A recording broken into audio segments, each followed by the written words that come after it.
Bonjour, soyez bienvenus à cette émission France en direct.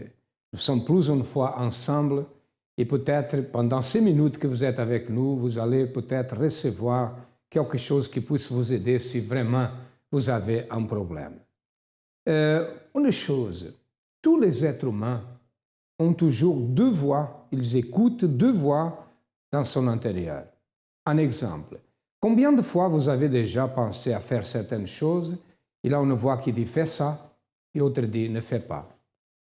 Normalement, la personne qui se suicide, elle écoute deux voix. La voix qui dit « jette-toi » et l'autre qui dit « ne fais pas ça ».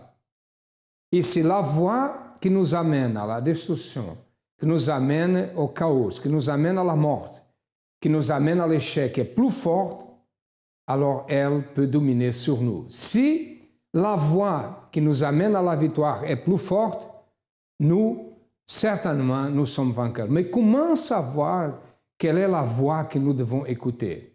Quelle est la direction à suivre? Quelle est la bonne voie? C'est là qu'entre la foi. La foi fait définir, nous montre quelle est la bonne décision. Et si nous n'avons pas cette direction, la troisième voie, que c'est la foi, au-dedans de nous, certainement, nous allons tomber parce que la voix négative, elle est toujours plus forte. Nous avons écouté l'histoire de Kevin et après nous retournerons.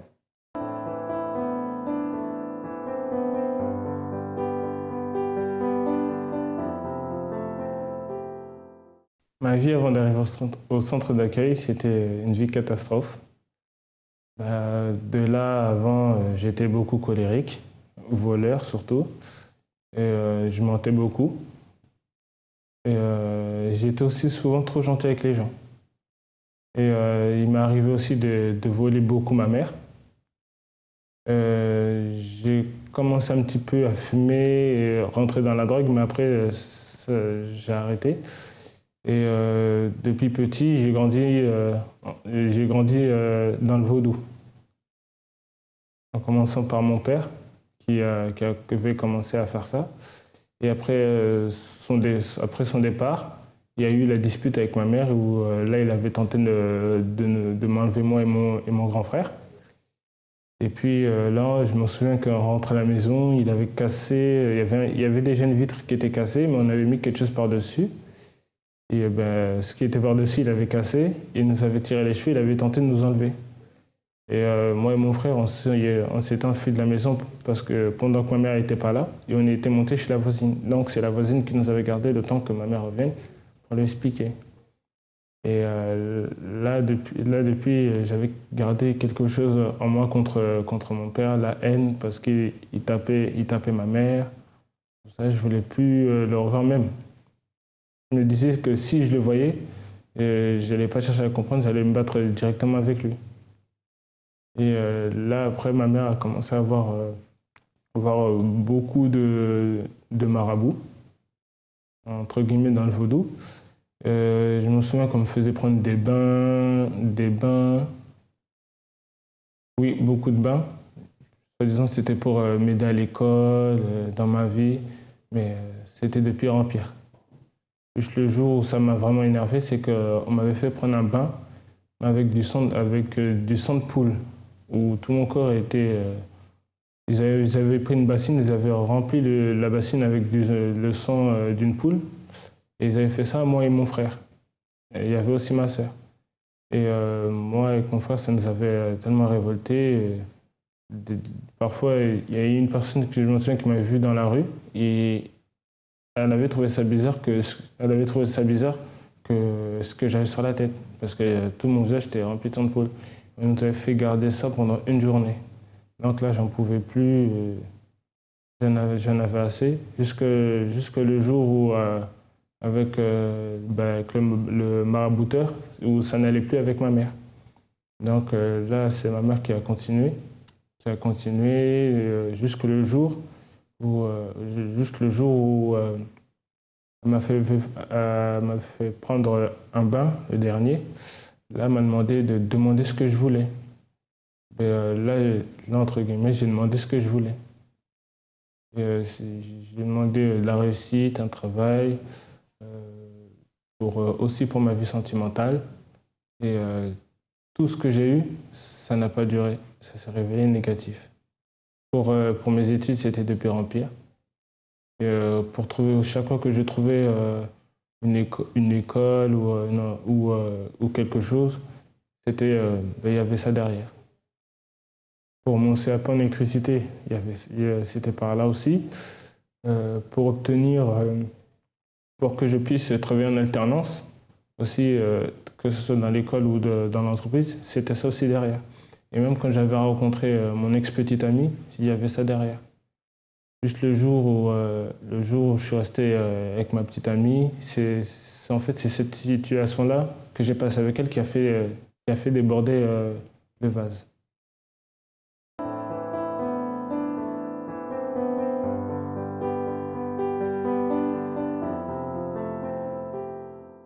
Avant, j'étais quelqu'un de très colérique, quelqu'un qui n'avait pas la paix, qui n'avait pas de direction du tout.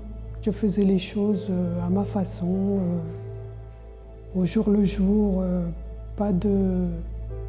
C'était une vie vide, vraiment vide. Toujours le moindre petite chose que l'on me disait, même à la maison, que les enfants voulaient me poser des questions, je ne répondais pas, c'était vraiment des cris. J'étais pas à l'écoute, quoi, en fait. Tout m'énervait à la maison. Dès que je rentrais à la maison, j'étais énervée. J'arrive au travail, je parle à personne parce que je suis en colère. Je ne ressentais pas cette paix. J'étais toujours en colère. Dans mon travail, mes collègues, elles disaient oui, Linda, elle est fâchée. Ça se voyait directement, en fait.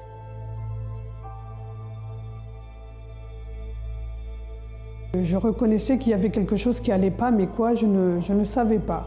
Pourquoi j'étais comme ça? Pourquoi je rentrais à la maison, j'étais toujours en colère avec mes enfants? Pourquoi en moi-même, je sentais il y avait une douleur. Il y avait une douleur au fond de moi, je ne comprends pas. Je ne comprenais pas, je cherchais, je n'avais pas de réponse, en fait. Ça m'est déjà arrivé que je me dis, mais qu'est-ce que je fais dans ce monde? Pourquoi je vis puisque je ne suis pas capable de m'occuper de mes enfants, de leur apporter une vie agréable? Je me disais, au fait, je les ai mis au monde, mais pour les faire souffrir, parce que moi-même, je souffrais. Au fond de moi, il y avait une souffrance que je ne comprenais pas, que je ne savais pas d'où ça venait. Donc, il y avait cette question qui passait, qui venait dans ma tête parfois me dire ça ne sert à rien de continuer de vivre, même si j'ai une maison, j'ai un travail, j'ai des enfants, mais je n'avais pas la paix, donc pourquoi continuer de vivre? Donc parfois je me disais, je cherchais même comment faire pour terminer avec ma vie. Je cherchais la solution, sauter d'un pont, la solution la plus facile au fait, mais bon après ça passait, mais souvent ça me traversait la tête. Je suis arrivée au centre d'accueil. Je suis arrivée, j'ai écouté, j'ai regardé, j'ai observé. Il y avait les propos, on parlait des propos qu'il y avait à faire. Tel jour, il y avait telle prière. Alors j'ai commencé à faire les réunions de mercredi, tous les mercredis, parce que pour moi c'était plus important, avoir la paix.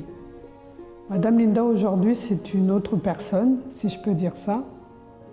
Je peux même le dire avec le sourire parce qu'aujourd'hui j'arrive à sourire, je suis plus sereine, j'ai vraiment la paix, je suis restaurée et je peux dire que je suis une nouvelle Linda.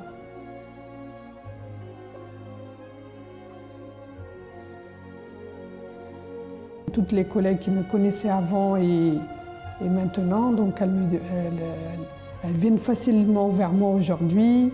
Elles m'appellent tout le temps pour me demander comment je fais, qu'est-ce qui se passe, que j'ai beaucoup changé. Même elles me disaient, oui, on a remarqué que tu as beaucoup changé. À la maison, il y a eu un grand changement parce que les enfants parfois me disaient, oui, Maman, tu as changé hein, depuis que tu es partie au centre d'accueil. On a vu que tu as changé, tu es beaucoup plus calme. Maintenant, tu es à l'écoute. J'ai dit Amen, c'est gloire à Dieu. Peur. Quelle est la vôtre?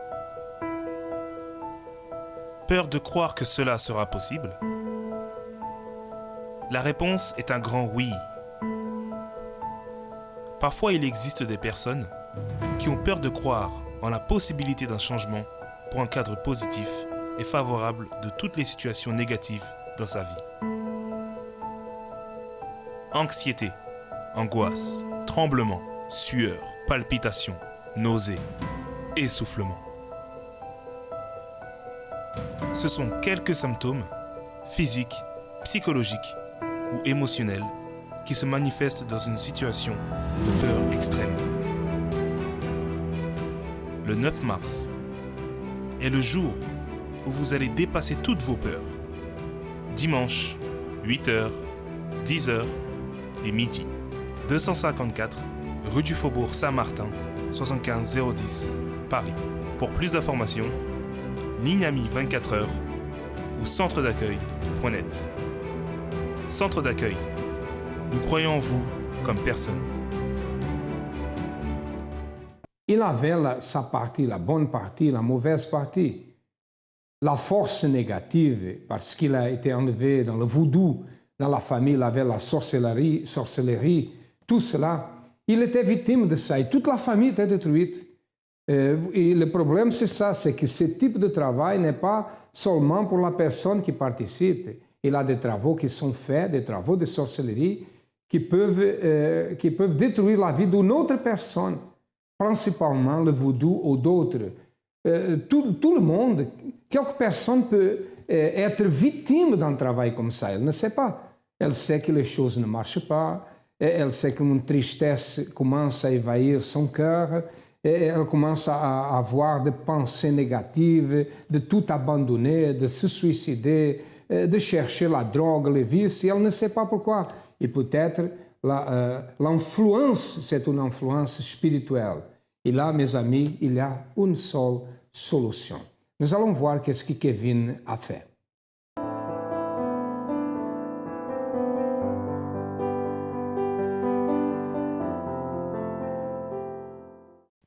Là, arrivé au centre d'accueil, je me souviens que j'étais arrivé avec des locks et je les avais coupés. La première chose que j'ai entamée, c'est la délivrance. Là où je faisais des rêves, des cauchemars, où je me battais pour pouvoir me réveiller. C'était infernal, mais j'ai persévéré, je suis parti jusqu'au bout. Et puis après, là, j'ai commencé, c'était juste après, il y a eu la campagne d'Israël qui est arrivée.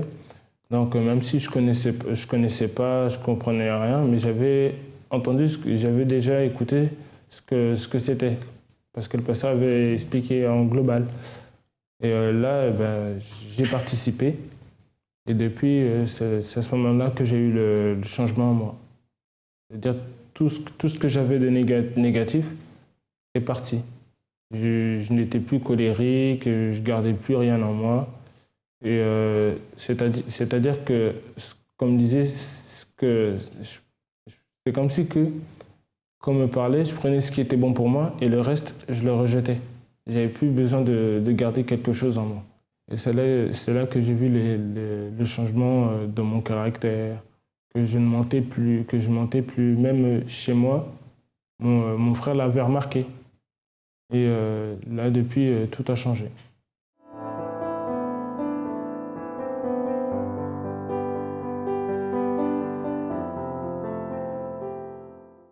Alors, avant d'arriver au centre d'accueil, ma vie était vraiment triste. J'étais souvent angoissée, j'étais très anxieuse aussi. Je faisais de l'eczéma, du psoriasis à cause de l'anxiété.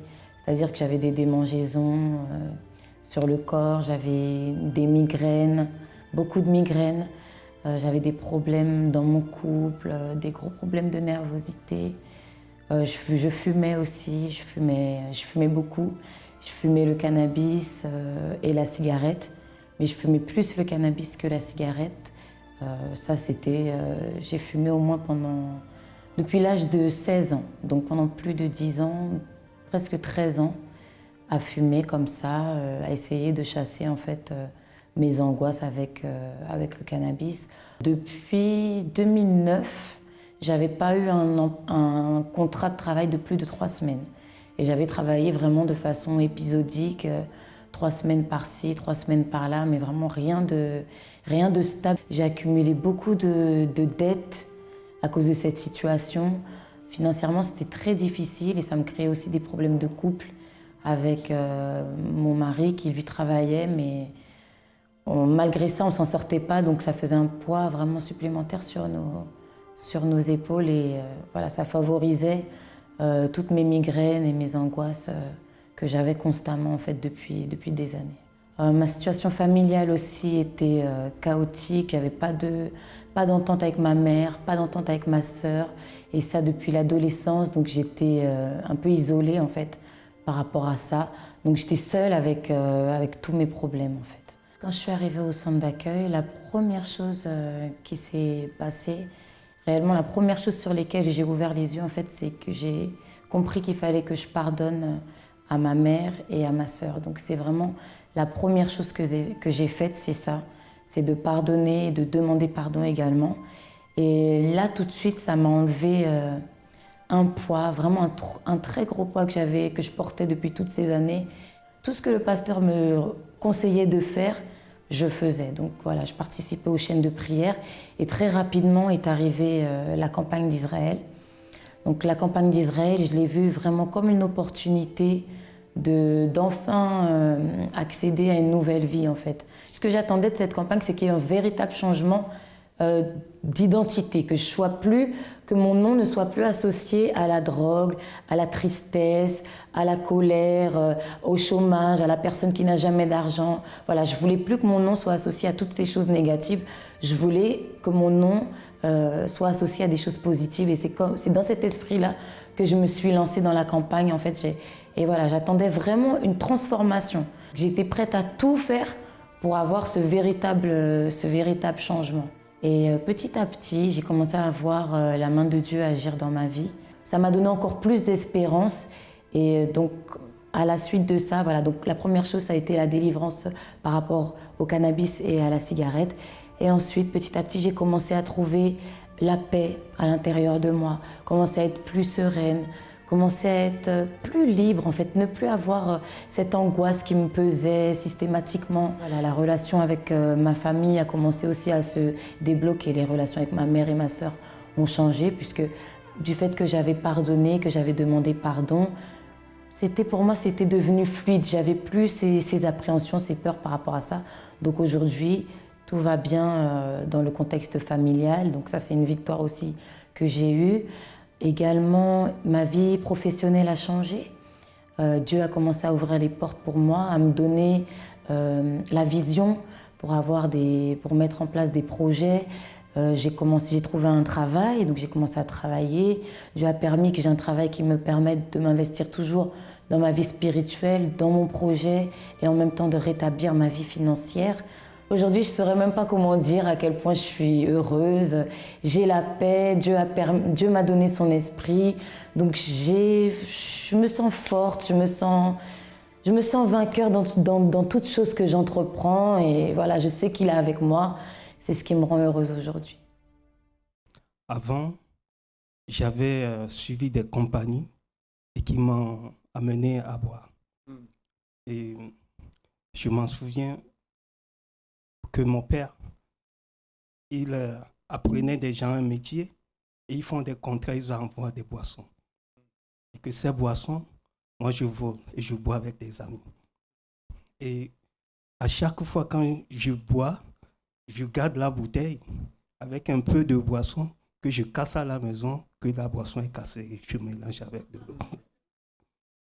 Et puis ça m'a conduit, même à l'école, j'étais avec des amis que quand on fait des cours, on sort pour aller boire. Et puis ça a détruit ma vie. Parce que quand je vois, la boisson, c'est moi qui ai enfermé dans la bouteille. Parce que sans la boisson, je peux rien faire. J'étais comme ça. Et puis, je raisonne mal. Toujours, c'est moi qui ai raison. Vous étiez agressif? Agressif, oui. Vous étiez agressif quand vous vivez. Si vous étiez dans l'état normal, vous n'étiez pas agressif. Non, parce que j'ai la condition pour boire, mais je n'ai pas capacité pour arrêter. Et Dieu vous a délivré. Oui. Aujourd'hui, je ne suis plus la citerne de la boisson, mais je suis l'énergie pour pouvoir interrompre la boisson. Amen. Grâce à Dieu. Merci. La première chose qu'il a fait quand il est arrivé au centre d'accueil, comme il a dit, c'est la délivrance. Et c'est la première chose.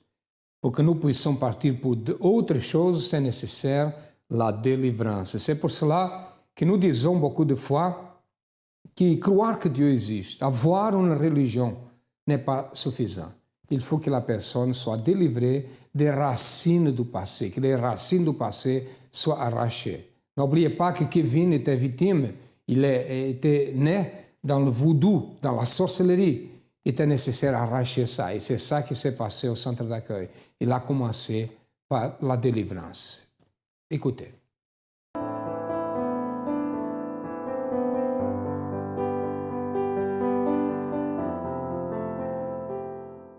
Là, j'ai commencé à participer au jeûne de Daniel.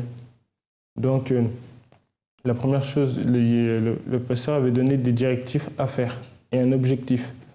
Donc, ce que j'ai commencé à faire, c'est que je regardais beaucoup la télé, donc j'étais obligé de couper.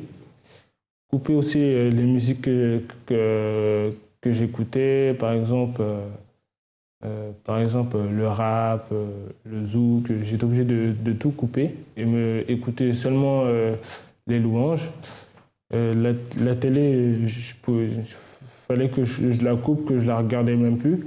Et même les choses sur Internet, sur les sites comme Facebook, les réseaux sociaux, les YouTube, il fallait que je coupe aussi. Et sur Internet, quand j'allais sur l'ordinateur, la seule chose que je pouvais faire, c'était d'aller sur les sites du centre d'accueil, ce qui a apporté pour moi. Et depuis que je me suis coupé, après que le jeûne de Daniel soit fini, je me suis senti plus fort. À l'intérieur de moi, plus confiant. J'étais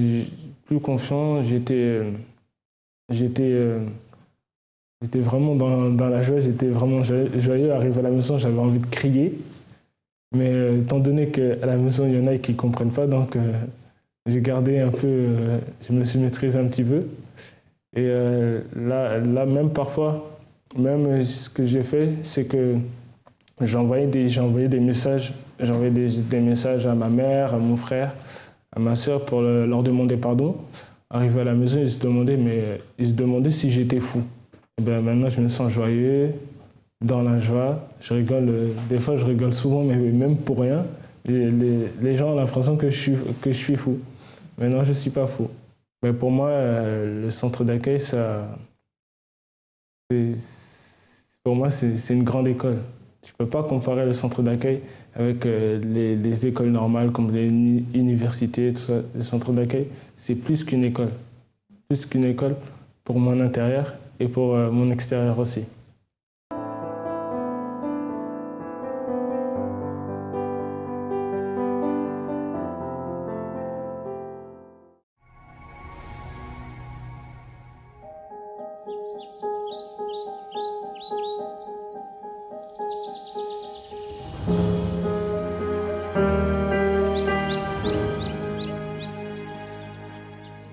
Mon premier dimanche au centre d'accueil, en fait, j'ai ressenti la paix à l'intérieur de moi et une certitude d'avoir la solution. Je savais, j'étais sûre que j'allais trouver la solution de tout ce que j'étais en train de vivre.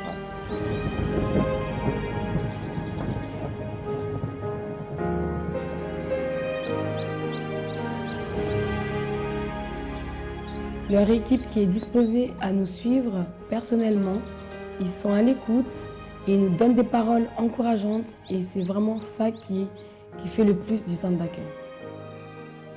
J'ai pu découvrir que je peux tout et que la vie peut être belle.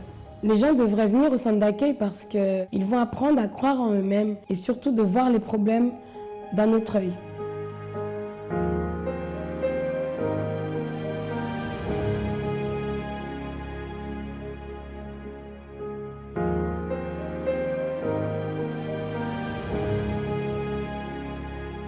Il est une personne délivrée, une personne libre, n'est plus esclave des forces du mal. Aujourd'hui, tout a changé. Il n'est plus la même personne, abandonner le vice, abandonner toutes ces choses. Il a la paix parmi la famille, il a la vie en abondance. Et votre vie peut changer aussi. Si vous avez des problèmes, sachez que la même chose qui se passe dans le témoignage, des millions de témoignages que nous avons déjà mis, beaucoup de témoignages, des millions de témoignages au centre d'accueil, la même chose peut se passer dans votre vie. N'est pas que la personne soit obligée de raconter son témoignage. Ces personnes font ça volontairement. Vous avez besoin de notre aide. Nous sommes situés au 254 de rue du Faubourg Saint-Martin, au 10e à Paris, et nous avons d'autres centres d'accueil. Vous avez le numéro de téléphone, appelez-nous. Et si vous avez besoin de notre aide, nous sommes là pour vous aider. Cherchez le centre d'accueil le plus proche. À demain et que Dieu vous bénisse à tous abondamment.